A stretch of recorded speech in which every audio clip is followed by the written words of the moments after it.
Most people treat style like some sort of end state or a finish line, something you arrive at and then move on from. Like finding the perfect pair of jeans is gonna make my capsule complete. But style is more like a very, very, very long marathon. Our lives change constantly.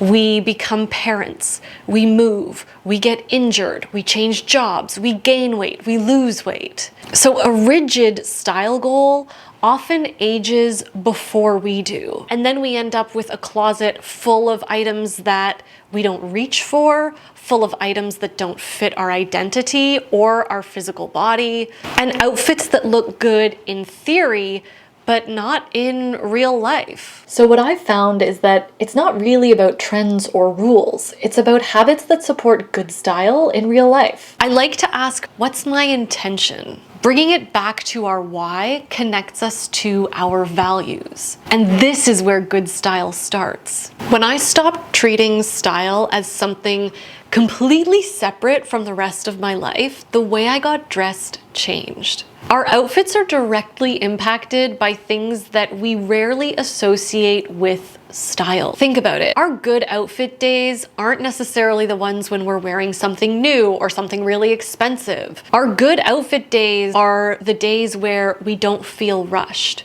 where we have the mental capacity and bandwidth to come up with something cool and that feels authentic. Our outfits are influenced by things like how we feel about ourselves that day, whether we've slept well, whether we've eaten well that day. Honestly, if I call my best friend due to some sort of dating or man-induced mental spiral, the first thing she asks me is, "Alyssa, have you eaten today?" This is what I like to call holistic style. I know that might sound a little bit woo-woo, but I swear it's literally just systems that are integrated into your life that support you on both your good and your bad days. This is like peak Italian aesthetics, okay? Even on my mother's worst days, you can bet she looked amazing. That's just how it is. In a minute, I'll show you the specific systems I use, like how I build outfits that work together, shop without impulse, and make getting dressed easier day to day. For me, systems look like small, repeatable things that support my baseline. And if you've been around for a while, you know that drinking AG1 is one of those small daily habits for me. AG1 is sponsoring today's video, thank goodness, because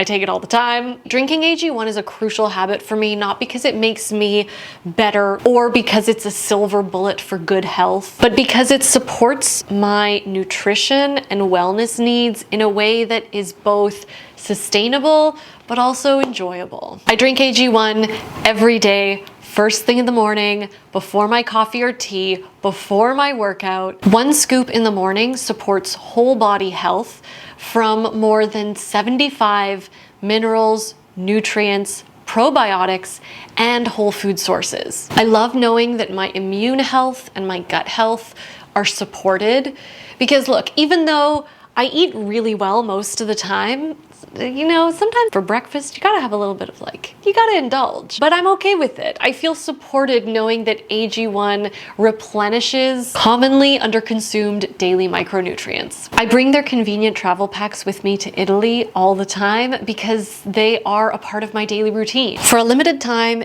if you head to drinkag1.com/Alyssa Beltempo, or if you scan this QR code, you will get a free AG1 duffel bag and a free AG1 welcome kit with your first subscription order, while supplies last. Thank you, AG1, for sponsoring today's video. When I look back at 2025, my favorite outfits are the ones where I only had access to about 10 or 15% of my closet because I was living in Italy. Maybe just being in Italy makes me feel more stylish, but I also don't think it's about how small or how few clothes I had.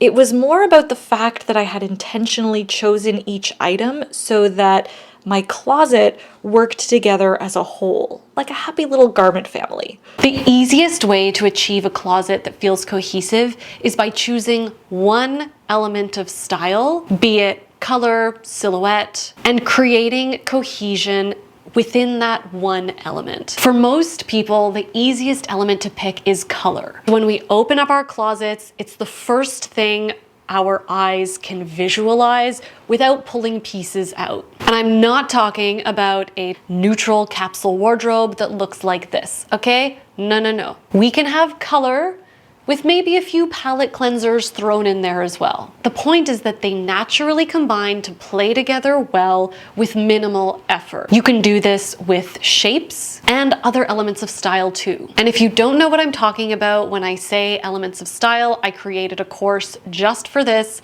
It's really affordable and it's really quick. I have an analogy that might help you with this next one. We don't empty out our fridge and pantry at the end of every week and buy a whole new grocery, right? So why would we think the same of our closets? A system that I've been using for over a decade that helps me reduce impulse purchases is to keep a running list, kind of like what you do with your groceries and your pantry. You check to see what gaps you have, you check to see what needs replenishing, or maybe you have a craving every once in a while and you fill that gap. Think of your shopping list as a wish list, as a waiting room. It's where you park items that you want and you let them just sit. You let the urge cool down before actually purchasing the item. The reason why I love a list so much is that it is not restrictive. Instead, look at it as a gatekeeper that you can lean on when you don't have the motivation or the willpower to say no to something. If an item isn't on your list, it's probably not the gap that you thought it was. We make so many decisions throughout the day.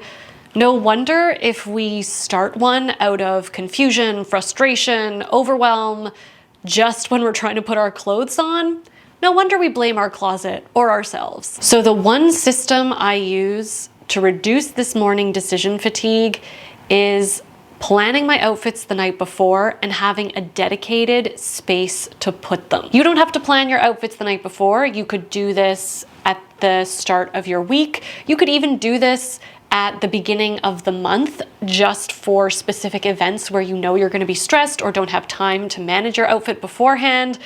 Whatever this looks like to you, but you are going to need that visual tool to put this system in place. So whether that's a small rack that you keep to the side of your closet or a hook on the inside of your closet, and you don't have to go into crazy detail for these either. Choosing what top or what bottom is good enough. Something I've noticed is there are clues in our closets. The outfits we end up wearing over and over again are usually the ones that already work for our life. Instead of fighting that, I've learned to just pay attention and let those outfits do more of the heavy lifting. Repeating outfits isn't lazy, it is not a faux pas, it is not taboo. In fact, it strengthens your own sense of style. One way I make outfit repeating feel less boring is by repeating combinations, not exact pieces. So instead of saying, I wear these colors, I pay more attention to how colors work together, whether it's high contrast, low contrast, color blocked, and I let that be the thing that repeats. And we don't have to pick the colors in advance. The point is just noticing the relationship between them. You've probably seen the internet version of this. Jeans, top, shoes, swap one thing. And that works. I just find it more helpful to repeat the idea of an outfit and not the exact pieces. I'm losing my light, so we're gonna wrap this up. Good style doesn't come from buying a whole bunch of new clothes. It literally comes from figuring out the systems that help you get dressed in a more natural and easeful way. And this is also why I have a membership community, because style and figuring out what systems work for you is easier done when you're talking it out and sharing these ideas with people who have similar interests and intentions as you. If that sounds like the kind of thing you'd enjoy, I'll leave the details in the description box below. But for now, I hope you enjoyed today's video. I'm so grateful that you're here. I hope you're having a wonderful start to 2026. Give this video a thumbs up if you liked it. If you learned something new, hit subscribe if you haven't already, and I will be back with another slow fashion video. Thank you so much for watching. Ciao.